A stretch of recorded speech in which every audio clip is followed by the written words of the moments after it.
Assalamualaikum warahmatullahi wabarakatuh. Saya perwakilan dari kelompok 6. Saya sendiri Serly Dwi Julianti. Saya sendiri Yulinarti. Nama saya Yulianti Natasha. Pertama akan saya bahas adalah evaluasi sistem informasi manajemen. Evaluasi sistem informasi manajemen mendefinisikan seberapa baik SIM dapat beroperasi pada organisasi yang menerapkannya untuk memperbaiki prestasi di masa mendatang. Kemudian ada pula pihak-pihak yang dapat melakukan evaluasi SIM, yaitu tim audit khusus yang merupakan tim yang diambil di antara para eksekutif organisasi yang bersangkutan. Yang kedua, ada tim audit internal yang mengerjakan unit operasional. Yang ketiga, ada organisasi konsultasi di luar organisasi. Kemudian selanjutnya, ada evaluasi dapat dilakukan pada serangkaian tingkat yang berbeda, yaitu evaluasi sistem informasi secara menyeluruh. Yang kedua, evaluasi sistem perangkat keras atau perangkat lunak. Yang ketiga, evaluasi aplikasi. Proses evaluasi bukan hanya menitikberatkan pada penentuan kelemahan dan keunggulan SIM saja, tapi yang selanjutnya adalah tujuan evaluasi sistem informasi manajemen. Antara lain, menilai kemampuan teknis SIM. Yang kedua, menilai pelaksanaan operasional SIM. Yang ketiga, menilai pendayagunaan SIM. Kemudian selanjutnya ada lagi evaluasi fungsi sistem informasi manajemen. Antara lain, yang pertama, evaluasi sistem perangkat keras atau perangkat lunak yang masih berlaku. Yang kedua, evaluasi sistem perangkat keras atau perangkat lunak baru atau pengganti. Yang ketiga, evaluasi aplikasi sistem informasi manajemen. Yang keempat, penghitungan manfaat secara kuantitatif dari aplikasi SIM.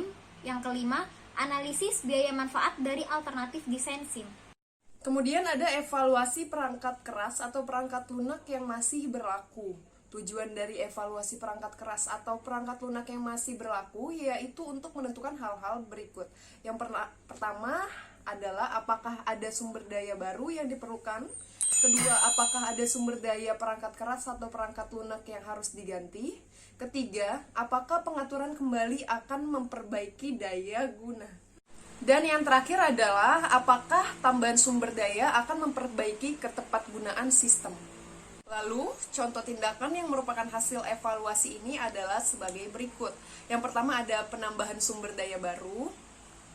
Kedua, ada penggantian saluran data berkecepatan rendah menjadi berkecepatan tinggi. Selanjutnya kita masuk ke metode dan sarana SIM. Yang pertama ada monitor perangkat keras, yang merupakan peralatan monitor yang dipasang pada perangkat keras untuk mengukur kehadiran atau ketiadaan denyutan listrik. Yang kedua, monitor perangkat lunak, yaitu merupakan suatu program komputer untuk mengukur hasil kerja tiap program aplikasi dalam lingkungan pengoperasian sistem. Ketiga, ada sistem log dan observasi. Yang dimaksud adalah suatu sistem yang dapat mengindikasi adanya ketidakefisienan operator atau kegagalan mesin. Sistem log merupakan suatu sistem yang dapat dipakai untuk mengembangkan suatu penjadwalan kerja yang efisien. Dan yang terakhir adalah analisis penjadwalan. Diperlukan terutama untuk penjadwalan kerja secara efisien berdasarkan sumber daya yang diperlukan untuk setiap pekerjaan, kendala waktu, permintaan masukan atau keluaran, dan adanya suatu prioritas terhadap pekerjaan tertentu. Contohnya, contoh evaluasi dengan cara observasi langsung pada perangkat keras yang digunakan. Misalnya, pada komputer yang dijadikan server. Setelah itu, dinilai dengan beberapa indikator untuk mengetahui apakah perangkat tersebut masih layak digunakan atau harus diganti maupun di-upgrade.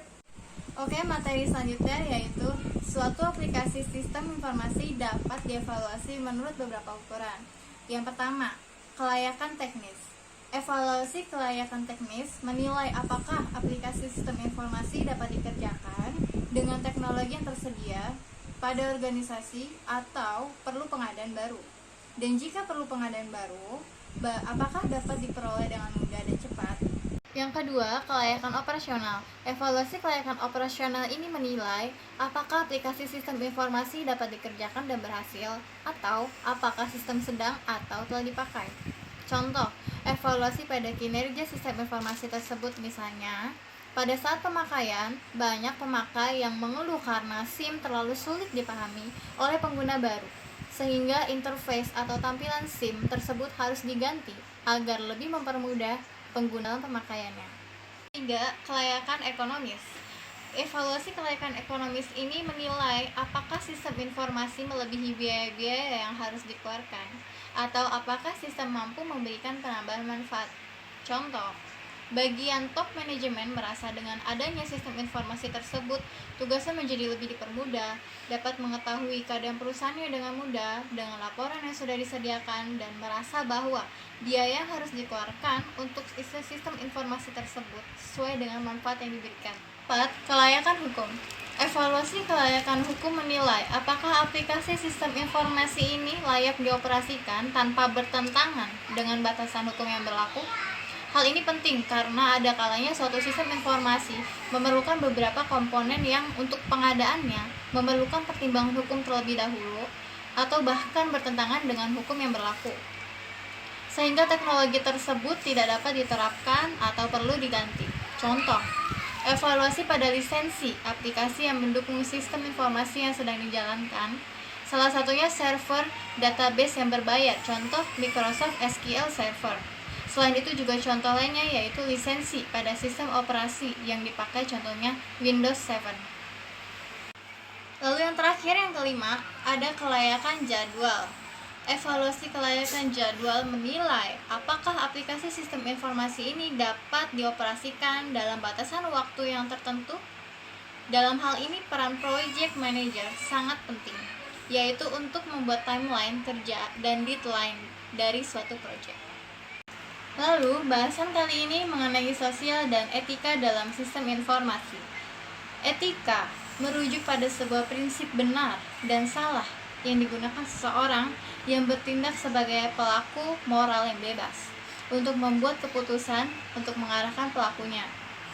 Permasalahan etika dalam sistem informasi telah memberikan desakan baru dengan semakin maraknya penggunaan internet dan perdagangan elektronik.